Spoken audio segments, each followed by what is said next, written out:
नमस्कार, मैं हूं आपके साथ अंजलि त्यागी और आप देख रहे हैं न्यूज इंडिया 56। आइए बढ़ते हैं खबरों की ओर। बीजेपी से पूर्व विधायक रही ममता मीणा ने बीजेपी कार्यालय में पार्टी के सभी पदों से इस्तीफा दे दिया। मीणा ने प्रदेश महामंत्री भगवान दास सबनानी को इस्तीफा सौंपा है। वहीं सबनानी ने उनके इस्तीफे को मंजूर कर लिया। इस मौके पर ममता मीणा ने बीजेपी पर आरोप लगाते हुए कहा कि पैराशूट से आए लोगों को चांचौड़ा से टिकट दिया गया है। जो लोग कांग्रेस के लिए काम कर रहे थे उन्हें प्राथमिकता दी गई है। मीणा ने कहा, मैं विधानसभा हारने के बाद भी पार्टी और क्षेत्र के लिए काम करती रही। पार्टी के शीर्ष नेतृत्व ने टिकट देने का वादा किया था, लेकिन वादा निभाया नहीं। मीणा ने आम आदमी पार्टी ज्वाइन करने के भी संकेत दिए हैं। उन्होंने कहा कि आप संयोजक केजरीवाल से मुलाकात कर इस पर विचार करेंगी। उन्होंने कहा उनको जन आदेश मिला है, वो विधानसभा चुनाव लड़ेंगी। हाँ, उन्होंने अपना त्यागपत्र प्रदेश अध्यक्ष जी के नाम से सौंपा है मुझे। मैं अध्यक्ष जी को सूचना कर रहा हूँ। क्या कारण बताएं सर इसका? कारण बातचीत बहुत सारी होती है, टिकट विषय का था उनका, लेकिन चुनाव की केंद्रीय चुनाव समिति का निर्णय है। सबसे हम सब उस निर्णय को शिरोधार्य करते हैं। कई बार ऐसे क्षण आते हैं राजनीति में। सर आपने समझाने की पार्टी मेरी बातचीत हुई है।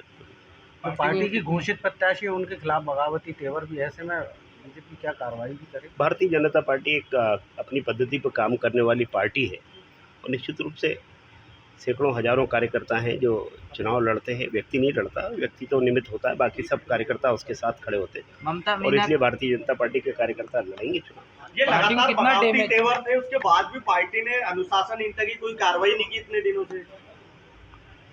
ममता मीणा के बगावती तेवर से लगातार देखिए पार्टी एक विषय की प्रतीक्षा करती है। जो हुआ है, खुद उन्होंने आके अपना इस्तीफा दिया है, मैंने अध्यक्ष जी को अवगत करा दिया। कितना डैमेज होगा? देखिए भारतीय जनता पार्टी, मैंने कहा व्यक्ति नहीं, एक संगठन। दुखी मन से आज भाजपा को छोड़ा है, मैंने इस्तीफा दिया है। जितने भी प्राथमिक सदस्य था उसले से प्रदेश कार्य समिति और राष्ट्रीय किसान मोर्चे की कार्य समिति में सदस्य हूँ। इन सभी पदों से मैंने आज इस्तीफा दे दिया, प्रदेश महामंत्री जी को और कार्यालय मंत्री जी को।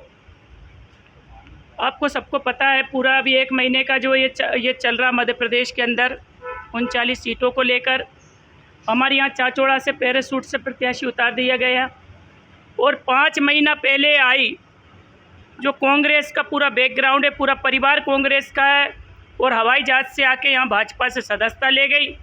और उसके बाद में पार्टी ने पता नहीं कौन सा सर्वे देकर कौन सा सर्वे कराया, क्योंकि माननीय प्रदेश अध्यक्ष जी से और माननीय केंद्रीय मंत्री नरेंद्र सिंह जी भाई साहब से और माननीय मुख्यमंत्री जी से फ़ोन पर चर्चा करी थी मैंने, और पुनर्विचार का उनसे आग्रह किया था कि आप पैराशूट से चाचौड़ा में प्रत्याशी मत उतारो, क्योंकि चाचौड़ा में मुझे वैसे 2002 से भारतीय जनता पार्टी की सदस्य हूँ, लेकिन जिला पंचायत अध्यक्ष बनी हूँ, तो लगातार एक सक्रिय रूप में मैं काम कर रही हूँ। मैंने गांव-गांव, गली-गली, मोहल्ला जाके मैंने पार्टी को खड़ा किया है। तो आप पार्टी का कोई पुराना कार्यकर्ता को आप ये टिकट दे दीजिए। अगर आप मुझे नहीं दे पा रहे, वैसे पुनर्विचार करें। आप मैंने काम किया पार्टी के लिए, दिन रात मेहनत करी है पार्टी के लिए। सर्व समाज को एक साथ लेकर मैंने जात पात से ऊपर उठकर मैंने काम किया पार्टी के लिए और सर्व समाज को उसमें जोड़ा है। और उसके बाद मैंने पुनर्विचार का कहा था, पुराने कार्यकर्ताओं में से आप 5 मंडल आते हैं भाजपा के, 5 मंडलों में से किसी भी कार्यकर्ता को दे दो जिनकी 4-4 पीढ़ियाँ खप गई। लेकिन मेरी बात पर किसी ने कोई विचार नहीं किया, न कोई मेरे पास फिर बाद में किसी का फ़ोन आए। मैंने उनसे यह भी कहा कि मुझे कुछ एक दुखी मन से फिर मेरे को दूसरा निर्णय लेना पड़ेगा, लेकिन उसके बावजूद भी मेरे पास में किसी के कोई फ़ोन नहीं आए और लगातार मेरी उपेक्षाएँ हो रही। जन आशीर्वाद यात्रा को लेकर जिला बैठक हुई है, मंडलों, मेरे 5 मंडलों में चाचौड़ा विधानसभा में भी बैठकें हुई और मुझे बैठकों में एक भी बैठक में मुझे सूचना नहीं दी गई। और उसके बाद मैंने वहाँ के मंडल अध्यक्ष, चाचौड़ा के मंडल अध्यक्ष से पूछा और हमारे मधुसूदनगढ़ के हमारे मंडल के महामंत्रियों ने भी पूछा कि हमारी पूर्व विधायक को क्यों नहीं बुला रहे हो आप।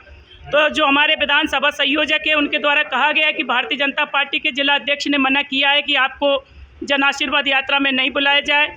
जो जगह जगह भाजपा ने जो हर विधानसभा में एक विधायक भेजे थे, तो हमारे यहाँ से उत्तर प्रदेश राठ से हमारी मनीषा रस्तोगी जी विधायक आई थी, तो 5 मंडलों में उन्होंने बैठक करी। वैसे पूर्व विधायक होने के नाते उनको मुझे बुलाना चाहिए था, तो मेरे द्वारा चाचौड़ा मंडल अध्यक्ष से पूछा गया कि भाई विधायक आइए, मंडलों की बैठकें ले रहे, राय ले रहे, कार्यकर्ताओं के, मुझे क्यों नहीं बुला रहे हो आप? तो बोले भारतीय जनता पार्टी के जिला अध्यक्ष ने मना किया, इसलिए नहीं बुलाया जा रहा। इतना उपेक्षा होने के बाद वो जन आशीर्वाद यात्रा में हमारी माननीय पूर्व सीएम उमा भारती जी को नहीं दिया निमंत्रण। इसी तरह से पूरा गुना जिले में चारों विधानसभाओं में और चाचौड़ा विधानसभा में जन आशीर्वाद यात्रा निकली, लेकिन किसी भी नेता के द्वारा मेरे पास में कोई फ़ोन नहीं आया और न मुझसे किसी ने भी आज, न प्रदेश के नेतृत्व ने, न जिले के नेतृत्व ने मेरे पे आज 1 महीना 2 दिन हो गए। पैराशूट से टिकट जो चाचौड़ा में उतारा, 1 महीना 2 दिन हो गए, आज तक मेरे पास किसी का टेलीफोन नहीं आया कि तुम ऐसा मत करो। मैंने पुनर्विचार का बोला था, तो लगातार उपेक्षाएं हो रही है। वैसे मैंने पार्टी को मेरी मां के बाद दूसरा स्थान मैंने इस भाजपा को दिया, वो मेरा कसूर का है। मेरा जो भी कसूर है, एक बार वो कसूर बता देते, भले भारतीय जनता पार्टी के कार्यालय के गेट पे मुझे फांसी दे देते। लेकिन मैं आग्रह करना चाहूँगी कि जैसे कह रहे हैं कि माननीय अमित शाह जी का सर्वे है, उसमें मेरा नाम कटा, जबकि मैंने दिन और रात गांव-गांव में जाकर मैंने मेहनत करी। चुनाव हारने के बाद भी मैंने मन में हार नहीं मानी और गांव-गांव में विकास यात्रा, त्रिदेव यात्रा, विकास पर्व और भी सुख दुख में सबके साथ में खड़ी रही।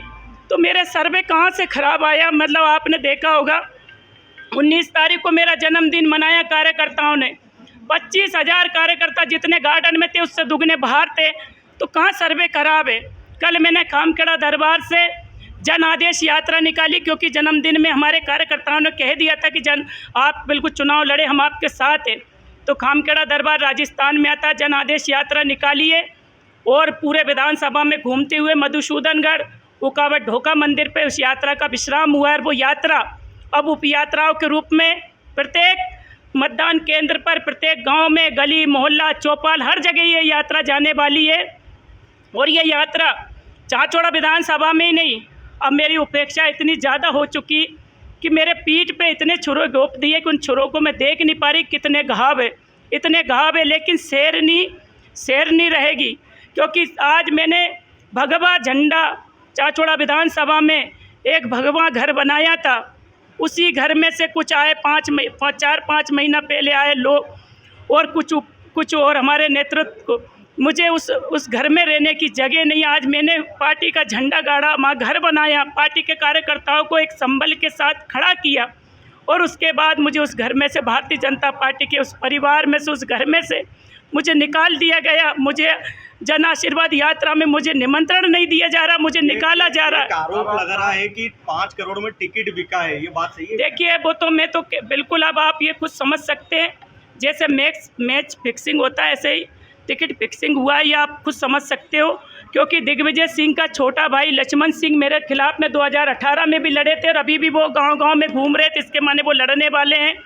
लेकिन मेरी आज तक किसी भी, मैं जिस दिन से भारतीय जनता पार्टी में रही हूँ, मेरे किसी पार्टी के कोई भी वरिष्ठ नेतृत्व हो या नीचे वाला हो, मेरे किसी पार्टी से कोई संबंध नहीं रहे, नहीं मैंने किसी से समझौता नहीं किया। पार्टी के साथ पूरे तन्मयता के। फिलहाल खबरों में बस इतना ही। बने रहिए न्यूज़ इंडिया 56 के साथ। नमस्कार।